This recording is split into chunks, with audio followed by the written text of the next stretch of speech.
All right, let's talk about something we hear about all the time: job training programs. The idea sounds great, right? Give people new skills, help them land better jobs. But here's the real billion-dollar question: are they actually a good investment? In this explainer, we're going to dig into the data and find out. And this is the real heart of the matter, isn't it? When public money is spent on these big initiatives, does it actually create more value than it costs?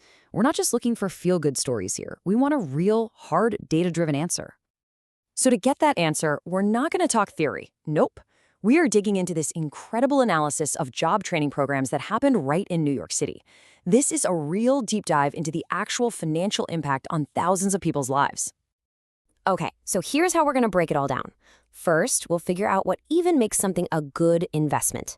Then we'll introduce a really powerful tool called ROI and look at it from 3 different angles. We'll meet the specific programs they studied, dive into the actual numbers, and then wrap it all up with the final verdict.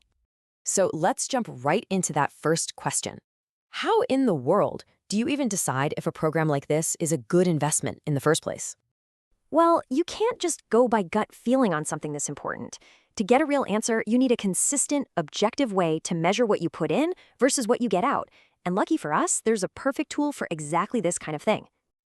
And that tool is called return on investment, or just ROI. But what's really fascinating here is that this NYC report doesn't just look at ROI from one angle. It looks at it from 3 completely different and totally crucial points of view.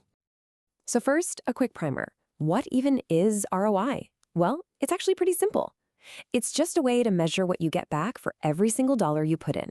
So if an investment has an ROI of, say, $2, that means for every $1 you invested, you got $2 of benefit back out. Simple as that. Now, this is where it gets really smart. The analysis breaks down ROI into 3 key perspectives. First, there's the person who's actually in the program, the participant. Then you've got the taxpayer, the one footing the bill. And finally, you have society as a whole, the big picture view. Looking at all 3 is what gives us a complete understanding of a program's true value. Okay, so let's start with the participant. For them, the biggest cost is pretty simple. It's the money they're not earning because they're in a classroom instead of at a job. But the benefit? Oh, it's huge. We're talking higher paychecks and better things like health insurance once they graduate. Now, let's switch gears to the taxpayer. You and me.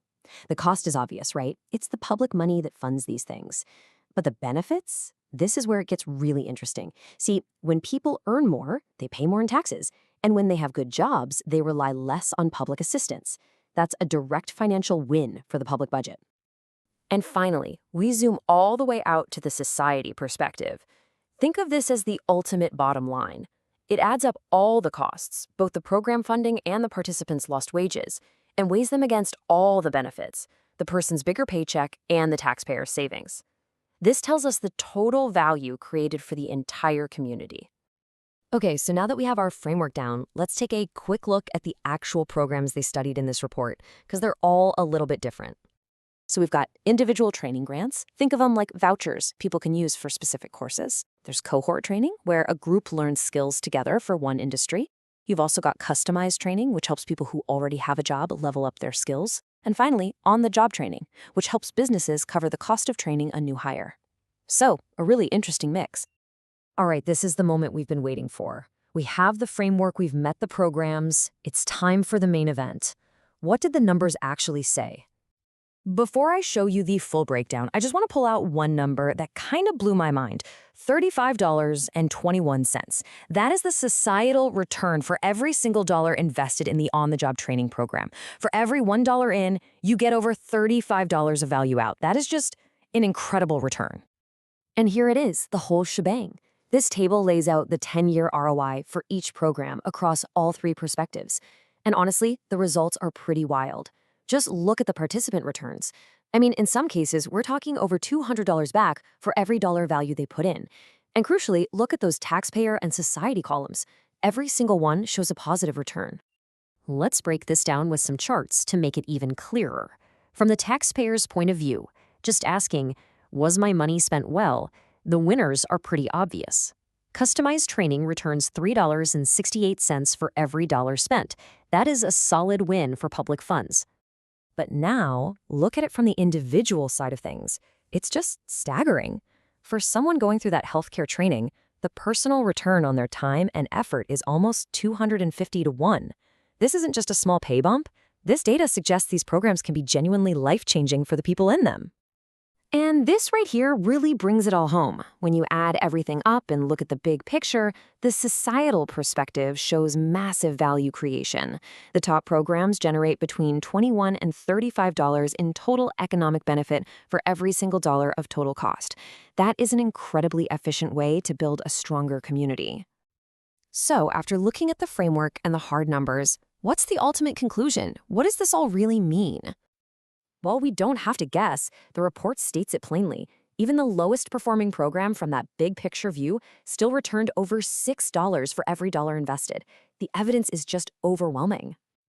So the crucial takeaway is this. This isn't really a debate.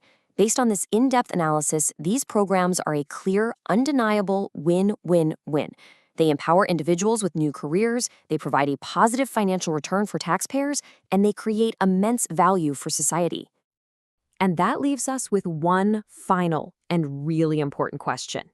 If the data says these investments pay off this handsomely, then the challenge is no longer about whether we should do this. The question now is one of scale and access.